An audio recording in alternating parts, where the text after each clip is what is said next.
Suara saya jelas nggak? Jelas, Pak. Jelas, Pak. Oke, jelas ya. Oke, jadi materi kita hari ini itu tentang perumusan masalah penelitian, batasan masalah dan tujuan apa yang dimaksud dengan perumusan, bagaimana caranya, kemudian untuk apa batasan masalah dan untuk apa tujuan di dalam penelitian. Jadi proyek akhir yang kamu lakukan itu termasuk satu proses penelitian sebenarnya. Nah, perumusan masalah itu harus ditentukan di awal ya. Jadi di dalam proses penelitian, hal yang pertama yang harus dilakukan adalah memilih dan merumuskan eh, masalah yang akan diteliti. Nah, dari proyek akhir kamu kan sudah kesana kemari kemarin kan diskusi dengan calon pembimbing, dengan kaprodi, ada usulan-usulan apa judul dari kaprodi eh, terkait dengan topik dari penelitian. Nah, sebenarnya kamu sendiri bisa bisa menemukan sendiri. Nah, kalau topiknya misalkan terkait dengan aplikasi apa itu? Aplikasi sistem informasi pertokoan misalkan. Nah, itu kan topiknya atau sudah masuk ke judul gitu ya, sudah spesifik. Tapi kamu mengangkat topik itu apa namanya itu backgroundnya atau latar belakangnya gitu kan. Pasti ada sesuatu. Nah, sesuatu masalah gitu kan. Sesuatunya itu pasti masalah. Apa yang akan kamu selesaikan? Apa yang akan kamu lakukan di dalam penelitian? Nah, itu yang pertama yang kamu harus lakukan. Jadi kalau ada judul dari dosen, misalkan aplikasi sistem informasi pertokoan. Nah, berarti di dalam benak kamu tuh harus harus berpikir, harus nanya, kalau ke pembimbing atau ke dosen yang mengeluarkan judul itu, ini apa sih masalah yang akan saya lakukan? Nah, gitu kan. Ini letaknya di rumusan masalah. Nah, peneliti itu harus menentukan permasalahan yang akan diteliti dan memformulasikannya supaya ini menjadi suatu kegiatan penelitian yang layak gitu ya. Jadi bukan hanya sekadar nyoba-nyoba tapi kira-kira nggak tahu arahnya nanti akan seperti apa hasilnya. Nah, apa itu riset apa nama itu permasalahan masalah di dalam penelitian. Jadi secara umum suatu permasalahan penelitian itu menuju kepada kesulitan atau tantangan yang dihadapi di mana melalui pengalaman peneliti dalam konteks teori ataupun praktek yang tujuannya untuk menemukan solusi atas kesulitan atau tantangan tersebut. Nah, contoh tadi saya menyebutkan apa? Aplikasi sistem informasi pertokoan. Nah, ini kalau misalkan kita kebayang itu yang akan kita angkat menjadi topik proyek akhir atau penelitian, maka itu ada sesuatu yang menyebabkan kamu mengangkat topik itu. Misalkan kamu orang tua punya toko. Nah, orang tua punya toko selama ini rekapitulasi catatan belanja keuangan di toko orang tua kamu itu dilakukan manual di atas kertas atau buku. Itu dicatat secara manual. Itu kan eh, prosesnya kan ya lumayan menyita waktu, kemudian konsentrasi, salah tulis bisa jadi gitu kan. Nah, jadi itu akar masalah yang kamu temui gitu kan berdasarkan pengalaman kamu ya. Nah, berdasarkan pengalaman kamu itu. Kalau ini di dalam konteks ini kan ada teori ataupun praktek, tapi pengalaman bisa masuk juga.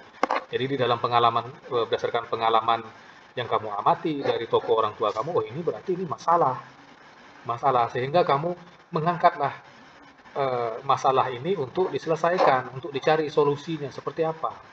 Nah, kamu pengen menyelesaikan masalah di toko orang tua kamu itu agar pencatatan apa namanya itu keuangan atau keluar masuknya uang di toko itu secara otomatis menggunakan sistem. Jadi ketika orang beli ambil barang, kemudian dia scan apa namanya itu barcode misalkan atau kode-kode yang lain, itu langsung secara otomatis nampilin harga, kemudian juga langsung mencatat kalau sudah selesai dibayar oleh si pembeli gitu kan, mencatat langsung. Jadi nggak manual diketik, misalkan gula harganya 5.000 diketik 5. Kalau salah ketik 500 cuma 2 nolnya 500 berarti salah itu kan. Nah, itu kan resiko error kalau dilakukan oleh uh, manusia itu sangat tinggi dibandingkan secara otomatis melalui sistem komputerisasi gitu kan.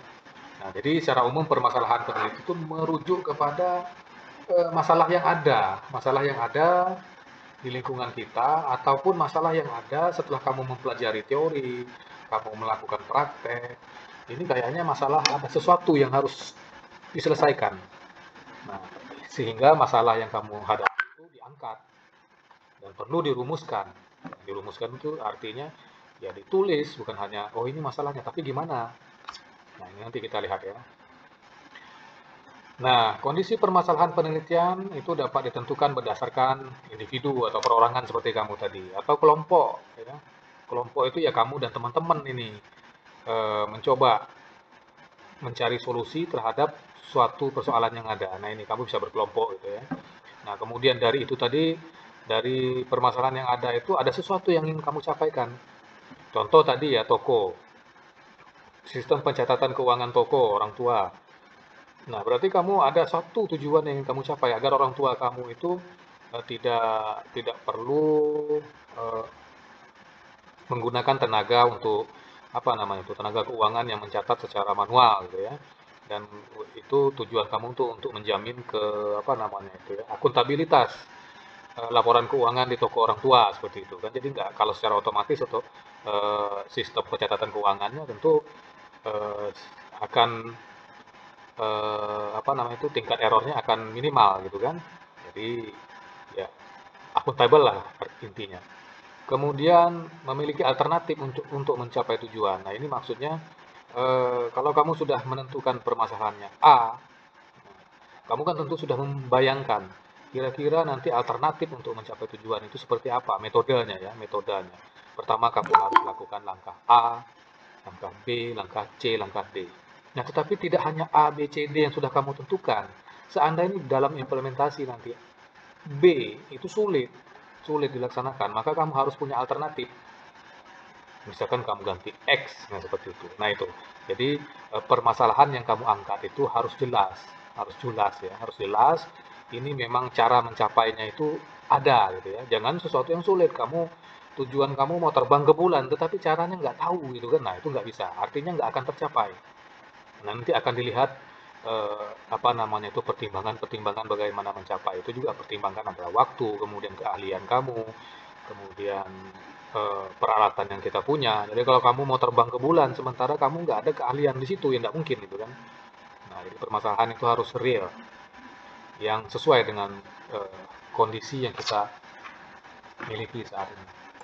Kemudian memiliki lingkungan. Nah, ini memiliki lingkungan untuk penyelesaian permasalahan. Tadi saya sebutkan, kalau kita mau terbang ke bulan, ya dengan kondisi kita di sini, nggak usah di Bangkala, di Indonesia misalkan gitu.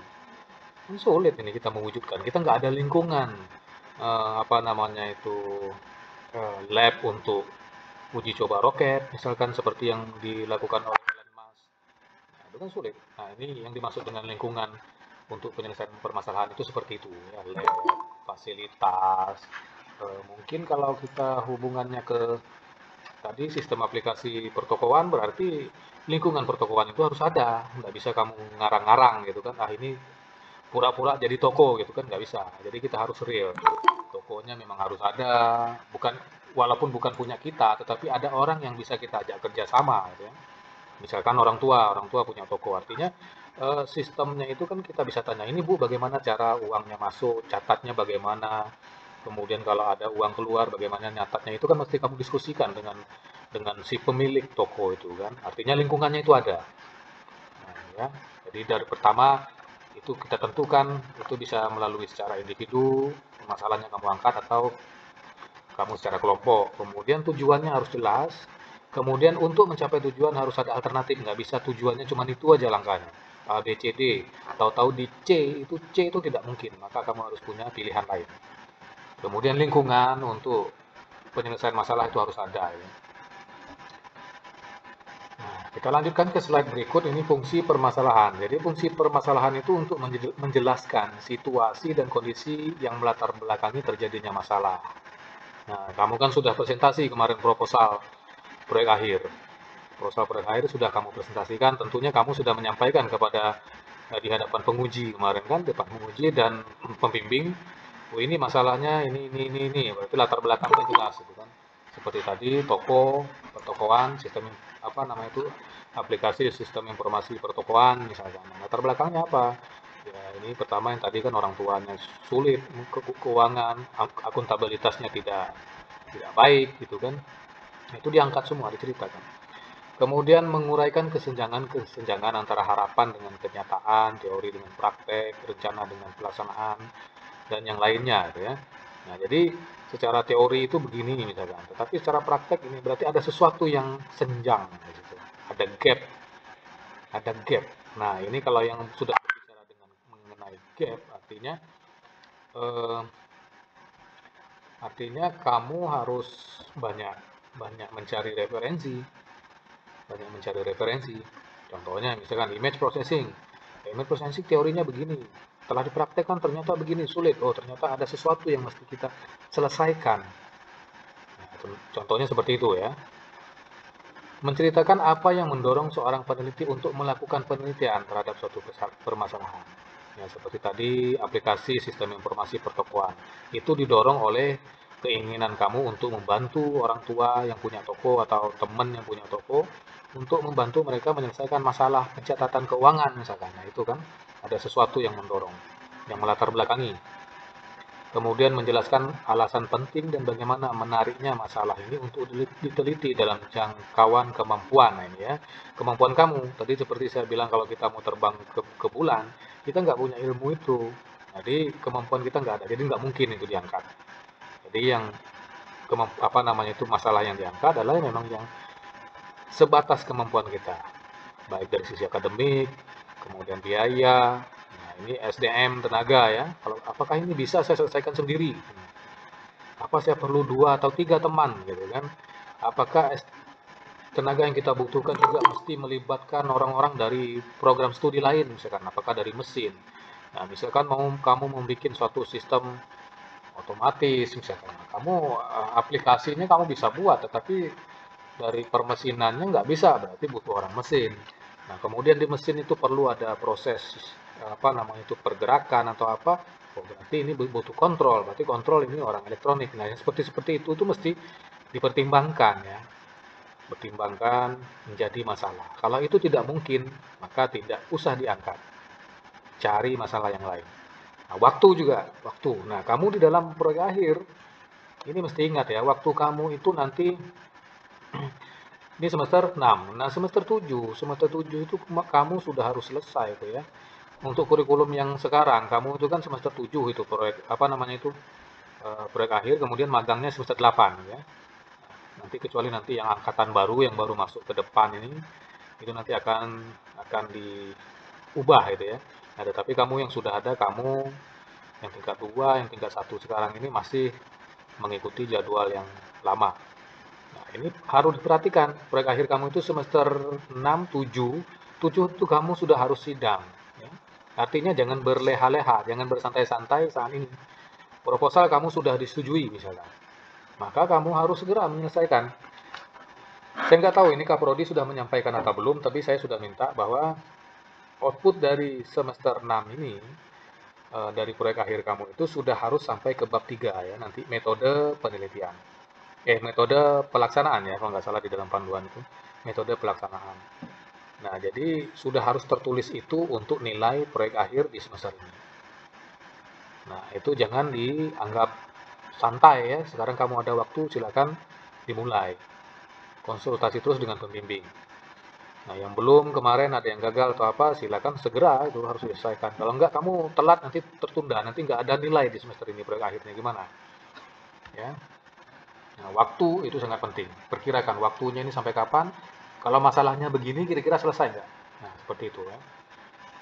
Memilih permasalahan penelitian. Permasalahan penelitian yang telah dilakukan dan kontroversial sebaiknya tidak dilakukan, ya, tidak dipilih. Gitu.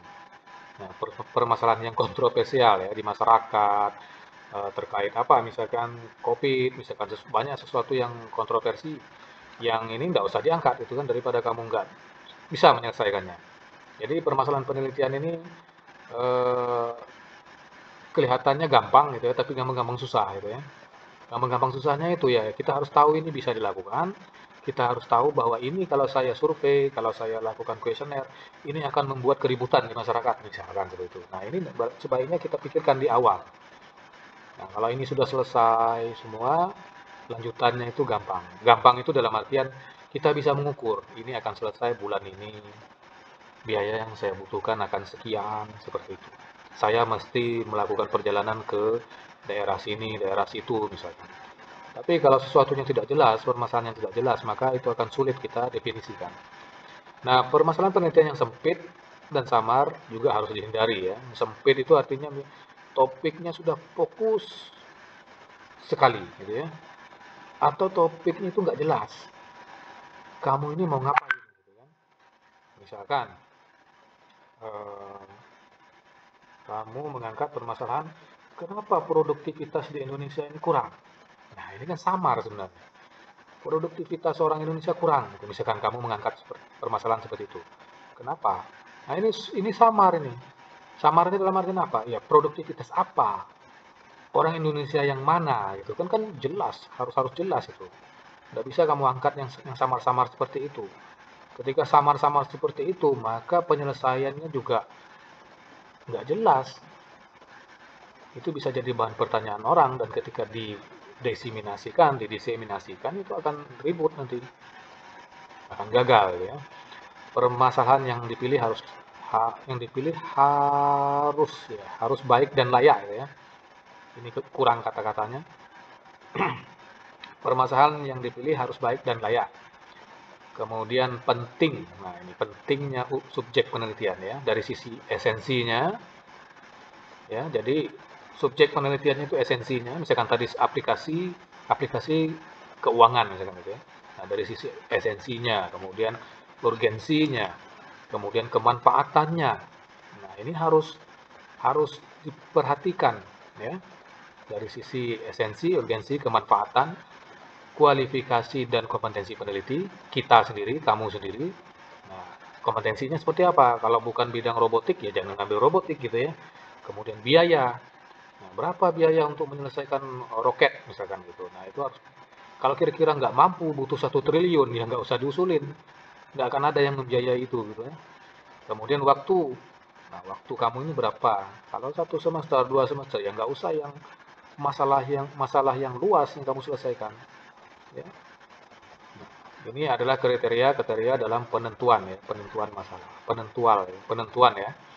Pemilihan masalah harus dilakukan melalui studi pendahuluan. Nah, ini yang disebut dengan survei literatur ya, atau literature study ya. Jadi studi literatur ini kamu membaca referensi, membaca artikel-artikel terkait dengan penelitian yang mirip, yang sama dengan kamu bidangnya. Misalkan kamu mau mengembangkan aplikasi keuangan pertokoan, misalkan gitu.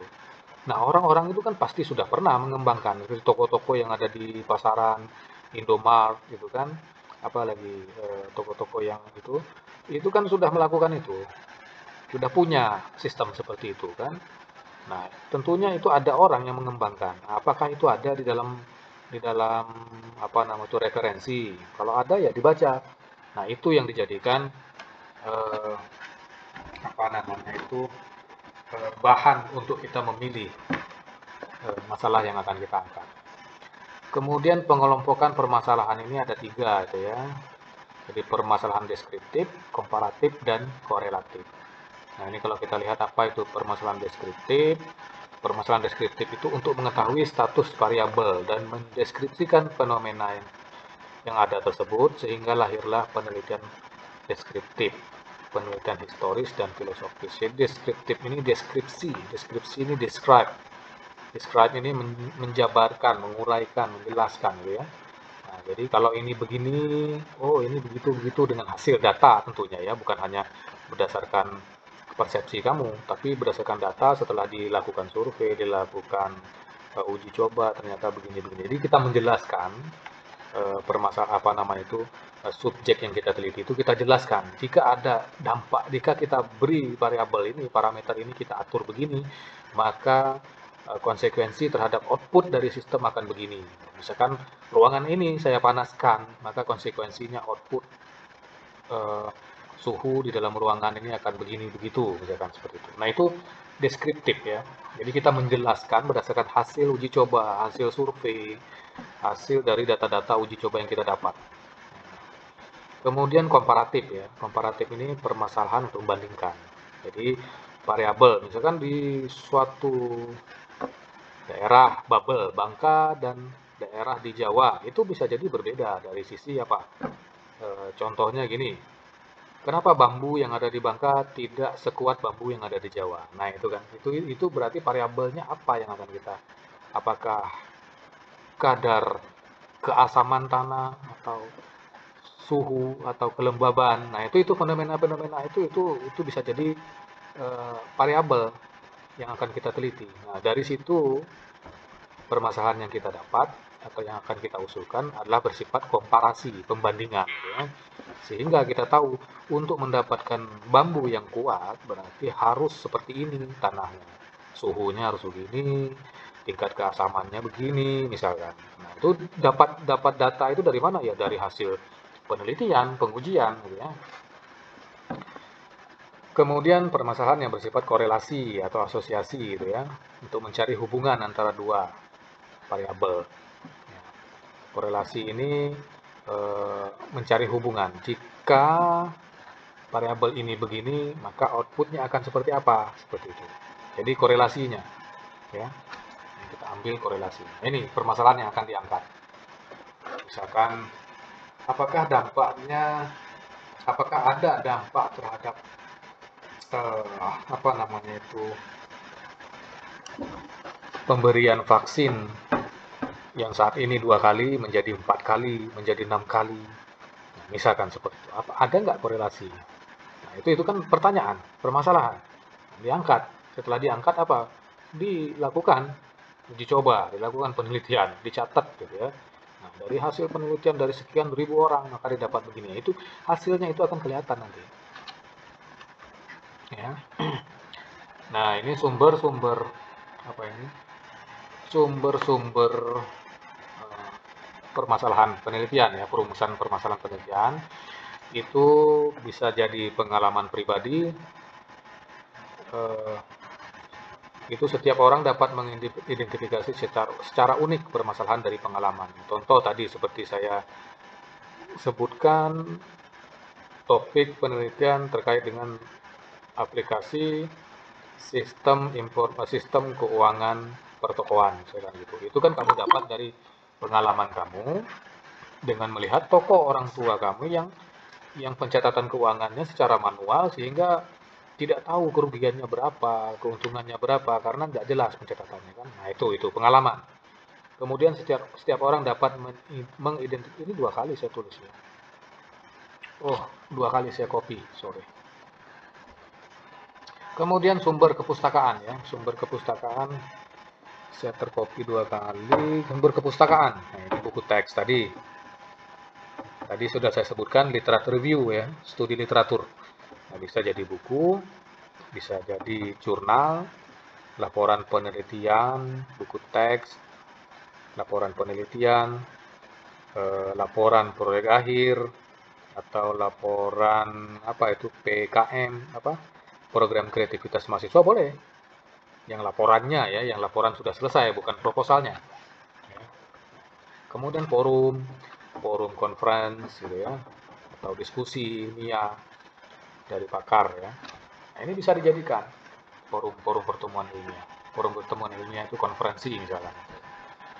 Kemudian ada observasi. Nah, ini pengalaman jadi observasi. Jadi kamu dari pengamatan kamu ini juga bisa dijadikan masalah. Dari pengamatan kamu lihat oh begini. Kalau misalkan suhu ini dinaikin, maka pohon ini akan begini. Nah, itu kan pengamatan. Apakah dampak suhu terhadap perkembangan tanaman misalkan seperti itu ya. Nah, itu jadi masalah.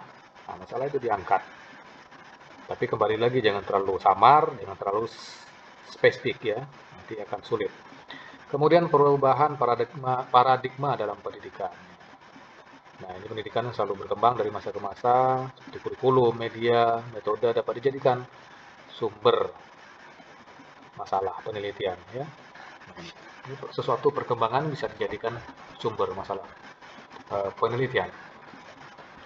Kemudian fenomena pendidikan di dalam kelas, di luar kelas dan di masyarakat. Ini hubungannya ke ini ya, apa namanya itu sosial riset ya. kemudian redaksi dari teori, penurunan dari teori yang sudah ada ataupun cabang studi yang sedang dikembangkan. Nah, misalkan teori terkait dengan image processing, itu seperti ini, ada teori tentang apa namanya itu feature ekstraksi atau ekstraksi fitur. Nah, itu seperti ini teorinya. Ini dari hasil apa namanya itu uji coba, hasil dari eksperimen, praktek kamu di lab, ini bisa diturunkan menjadi suatu proses yang lain. Sebentar. Halo, halo. Bentar lagi ngajar. Bentar.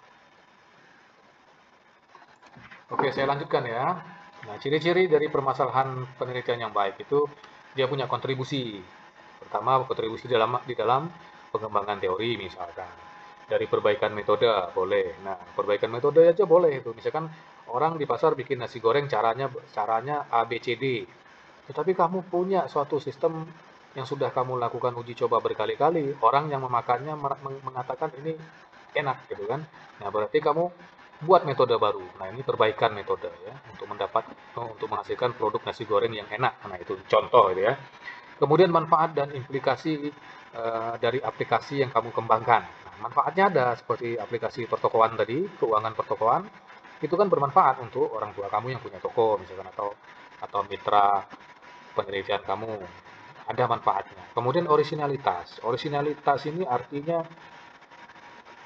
jangan dianggap orisinalitas itu sesuatu yang benar-benar baru ya. Kalau yang benar-benar baru itu zaman sekarang ini susah. Nah, kalau zamannya Thomas Alva Edison, James Watt, nah itu mereka memang orisinal ya.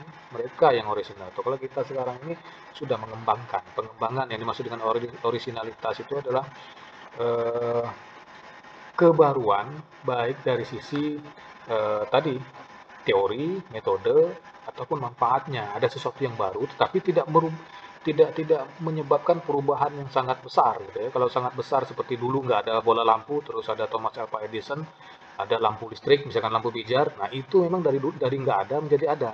Tapi kalau sekarang kan lampu, tinggal model lampunya. Misalkan supaya orang bisa cepat tidur, maka lampunya sebaiknya seperti ini. Nah, itu kan lampu itu sudah ada. Nah, itu juga orisinalitas. Jadi orisinil gitu ya. Lah, kamu membuat penelitian terkait dengan lampu agar orang itu sekali baring langsung tidur gitu kan. Nah, misalkan kayak gitu. Nah, kemudian dari sisi masalah ya orisinal bisa dari kerangka konsep, dari metode, dari pendekatan, cara kamu meneliti itu bisa ya seperti ini. Perbaikan metode ini berarti cara kamu melakukan penelitian. Kemudian pernyataan permasalahan. Nah, jadi pernyataan penelitiannya seperti apa? Nah, kalau jelas, apakah samar, ya, itu yang dari apa namanya itu permasalahan yang baik itu bisa dilihat dari pernyataan. Oh, tadi saya ngomong nggak masuk suara saya ya?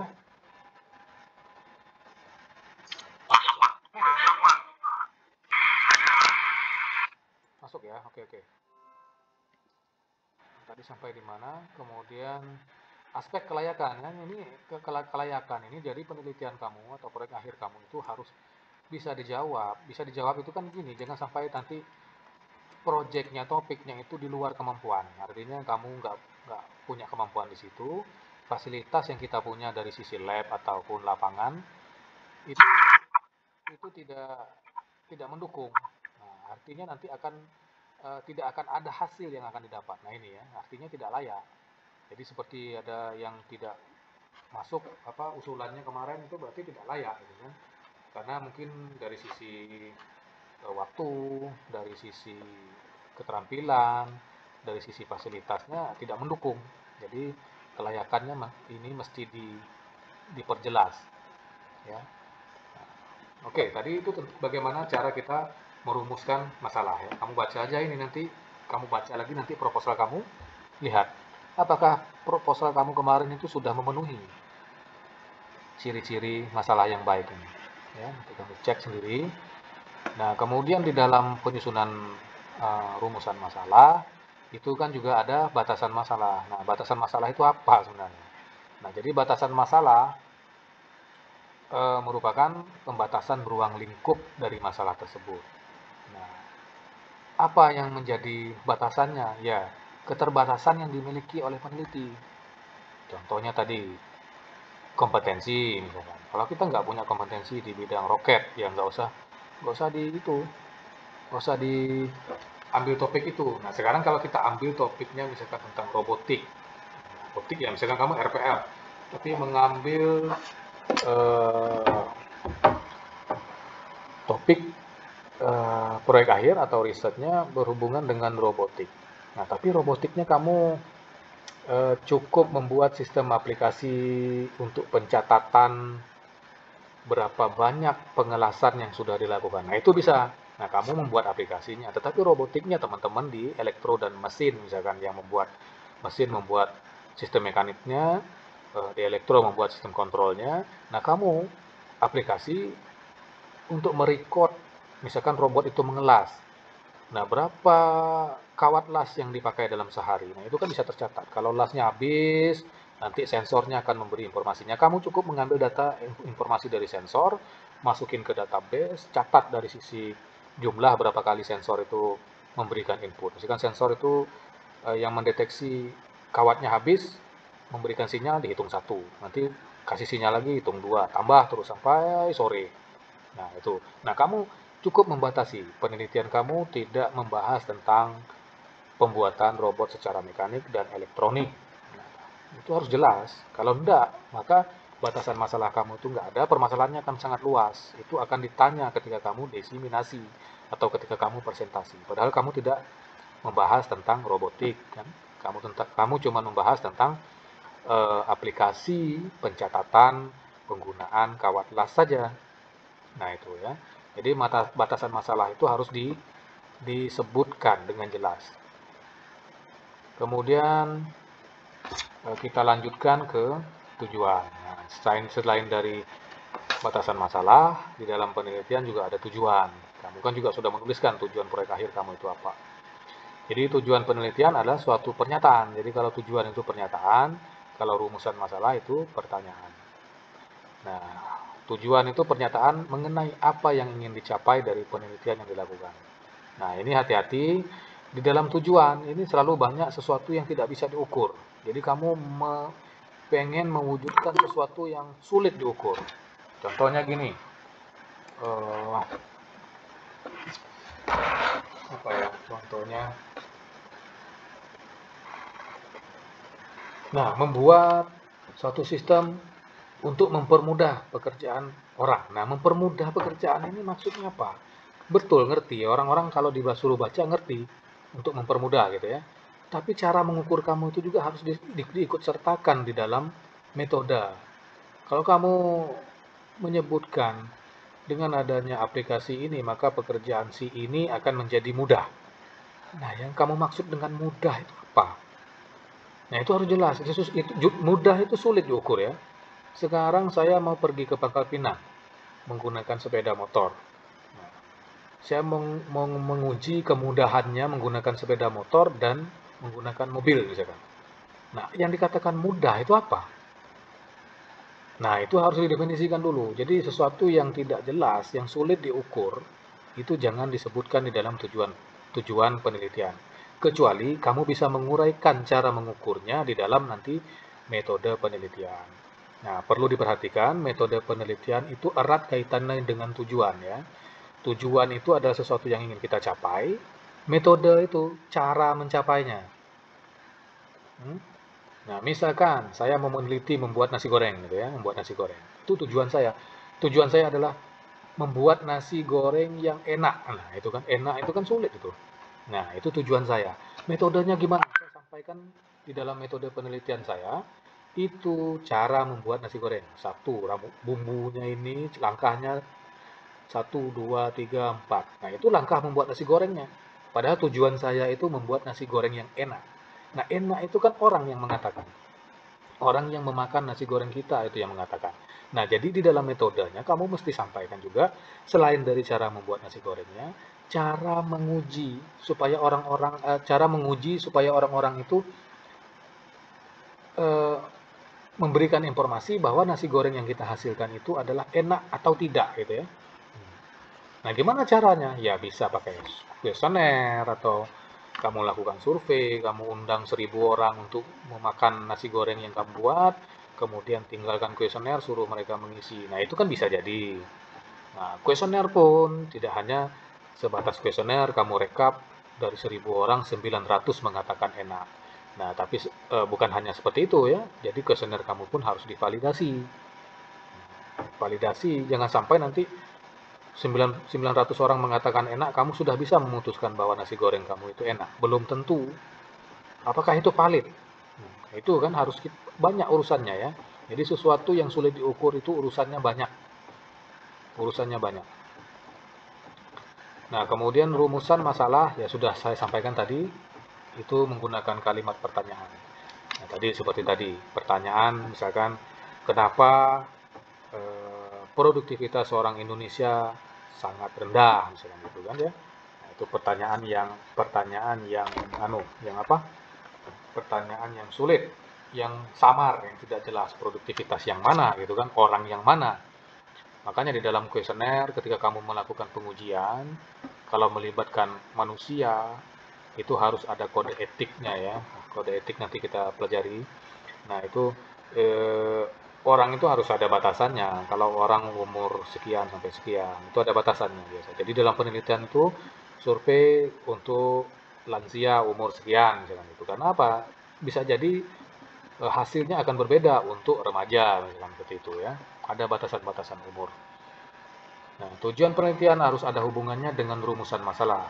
Jelas ya, masalah kamu itu eh, terkait dengan aplikasi pertokoan, misalkan. Nah, itu masalah yang kamu angkat itu apa?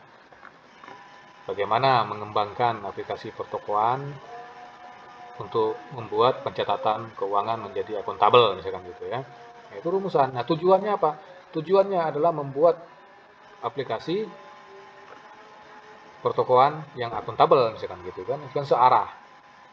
Nah, ini tinggal di dalam metodenya nanti mesti diuraikan. Untuk mencapai tujuan itu langkahnya apa? 1, 2, 3, dan seterusnya. Tujuan penelitian ini dinyatakan dengan kalimat deklaratif atau deklarasi. Kita mendeklarkan sesuatu. Kita deklarkan kalimat itu. Tujuan penelitian dikemukakan sebagai sesuatu yang ingin dicapai. Ya. Yang ingin dicapai sudah jelas tadi sudah saya sampaikan. Nah, terus kalimatnya pun harus jelas dan tegas. Jadi tidak samar. Jadi jelas dan tegas. Jelas dan tegas itu ya tadi. Kalau tadi seperti misalkan membuat nasi goreng yang enak. Nah, enak ini masih belum jelas ini. Seperti apa enak itu? Nah, itu kan. Nah, itu hati-hati. Kemudian selanjutnya memiliki peranan untuk, nah ini kan tujuan penelitian atau tujuan proyek akhir kamu itu harus memiliki peran seperti ini, menemukan pengetahuan misalkan ya. Nah, apakah harus? Bisa jadi salah satu aja ya. Menguji kebenaran bisa jadi. Mengembangkan pengetahuan cukup ya. Menemukan pengetahuan. Nah, ini sudah menemukan pengetahuan ini sudah tinggi levelnya ya. Jadi kalau untuk proyek akhir kamu itu nggak sampai menemukan, kemudian nggak sampai mengembangkan, mungkin menguji kebenaran ya, mungkin menguji karena kamu sudah belajar cara database, cara ini. Menguji benar enggak gitu kan, bahwa dengan membuat aplikasi keuangan pertokoan akan membantu mempermudah. Mempermudah ini juga kalimatnya kata-kata yang sulit ya, mempermudah pekerjaan administrasi keuangan toko misalnya gitu.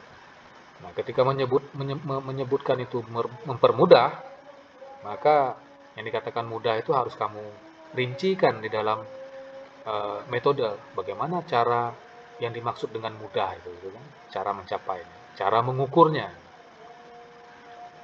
Nah, jadi pertemuan kali ini saya pikir cukup sampai di sini. Kembali kamu cek lagi proposal yang sudah kamu tulis, apakah kamu memiliki apakah kamu sudah menuliskan rumusan permasalahan yang baik, tujuan penelitian yang baik. Nah, kalau itu sudah berarti kamu tinggal menguraikan metode ya. Nah, menguraikan metode. Metode itu untuk menjawab tujuan nanti. Tujuan dari yang sudah diangkat dari permasalahan. Ya, permasalahannya kamu sudah jelaskan, kemudian kamu mendeklarasikan tujuan, nah bagaimana untuk mencapainya, itulah metode. Jadi sekali lagi saya ingatkan bahwa luaran proyek akhir di semester ini adalah buku proyek akhir sampai dengan bab 3 ya. Bab 3 itu pelaksanaan apa namanya itu? Metode pelaksanaan ya. Ini coba tanya Kak Prodi nanti. Jadi outputnya sampai di situ, metode pelaksanaan. Nah, sebelum metode pelaksanaan ada landasan teori atau teori dasar gitu ya. Nah, teori dasar itu bukan hanya teori ya, bukan teori misalkan teori Pythagoras itu seperti ini, bukan. Atau hukum Ohm itu seperti ini, bukan. Jadi teori, landasan teori itu adalah hasil penelitian, hasil uji coba dari proyek-proyek penelitian yang telah dilakukan oleh orang-orang terdahulu. Ya, bisa jadi proyek akhir terdahulu, bisa jadi penelitian terdahulu. Ya. Terdahulu itu biasanya yang paling baik ya paling tidak 10 tahun belakangan ya, bukan 20 atau 30. Apalagi 50 tahun itu sudah terlalu lama, ya sudah usang. Artinya ilmunya sudah semakin berkembang, kita masih memakai teori yang tahun 50-an misalnya. Itu sudah lewat. Diambil aja yang paling lama itu 10 tahun gitu ya. Kalau untuk literatur, studi literatur atau teori dasar atau landasan teori atau juga disebut dengan kajian pustaka, nah seperti itu ya. Baik, sampai di sini apakah ada pertanyaan? Sekali lagi saya ingatkan untuk tugas tolong diselesaikan. Ini baru 19 tadi ya. Baru 19 yang menyelesaikan. Baru 19 orang yang menyelesaikan dari berapa nih? Dari 27 orang ya. Kamu berapa? 27 ya? 26, Pak. Hah? 26. 26. Loh, ini 27 datanya. Ya, Pak. Siapa yang keluar? Bella, Pak, Bella. Oh, Bella ya. Oh, iya, iya. Iya. Nah, dari 26 baru 19 itu. Ini belum, udah lama sekali lewatnya. Oke, sebelum pertanyaan coba saya panggil lagi Ammar ada? Hadir, Pak. Bayu, Hadir, Pak. Duhan, Hadir, Pak. Ena, Hadir, Pak. Ena ada ya. Hadir, Pak. Habibi, Habibi ini saya pula yang bimbing ya. Julianto Tadi ada, Pak, perasaan, Pak. ada ya? Julianto, Perasaan saya ada, Pak. Hadir, Pak. Hadir, Pak. Mawar, Hadir, Pak. Akbar, Hadir, Pak. Mustafa, Hadir, Pak. sama dengan Pak Gunadi kamu. Iya, Pak. Iya, Pak. Olivio, Hadir, Pak. Ratri, Hadir, Pak. Revanza, nggak ada ya. Rian, Rian, nggak ada. Selfie, Hadir, Pak. Sultan, Rian ada juga tadi, Pak. oh Rian ada. Hadir, Pak. Ada masalahnya. Ada, Pak. Sultan, Hadir, Pak. Tasa, Hadir, Pak. yang nggak ada Revanza ya. Revanza sama Habibi ya. Amar hadir, Pak. Amar ya, ya, Amar Habibi.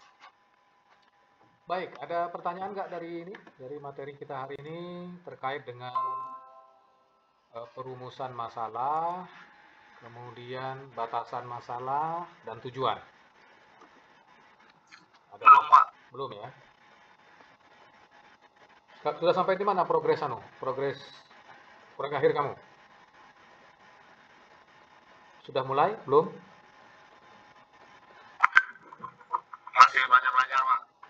Ya, perlu diingat ya, kasih tahu teman-teman yang hadir bahwa akhir semester itu kamu sudah harus selesai sampai bab 3. Nanti yang memberi nilai adalah pembimbing gitu ya. Pembimbing. Untuk aplikasinya Pak, sampai mana Pak? Oh, aplikasinya belum. Aplikasinya kalau sudah jadi boleh, tapi untuk semester ini yang dicek adalah sampai dengan bab 3. Bab 3 itu sudah harus selesai. Kalau kamu sudah selesai aplikasi, sudah selesai pengujian, boleh dimasukkan, nggak apa-apa. Tapi yang dinilai sampai bab 3 aja. Artinya apa? Artinya kamu di semester 7 itu sudah tidak nulis lagi apa namanya itu kajian pustaka atau landasan teori, bagaimana metodenya, tidak, sudah lewat itu. Jadi semester 7 nanti kamu sudah tinggal menguji apa namanya itu aplikasi yang kamu buat, kemudian mengambil data segala macam. Nah, itu aja, kemudian menganalisa. Oh, ternyata hasilnya begini, ternyata aplikasi pertokoan yang saya kembangkan ini membuat masalah. Nah, kenapa? Masalahnya misalkan ternyata sumber daya manusia yang tidak kompeten, yang tidak bisa pakai komputer misalkan ya. Misalkan dari hasil analisanya seperti itu misalkan. Ya itu, ya. Ingat itu kasih tahu teman-teman yang nggak hadir, jangan sampai terlena nanti nggak selesai. Ada pertanyaan nggak? Kalau nggak ada, saya pikir cukup sampai di sini ya. Ya Pak, cukup Pak. Baik, terima kasih. Assalamualaikum warahmatullahi wabarakatuh.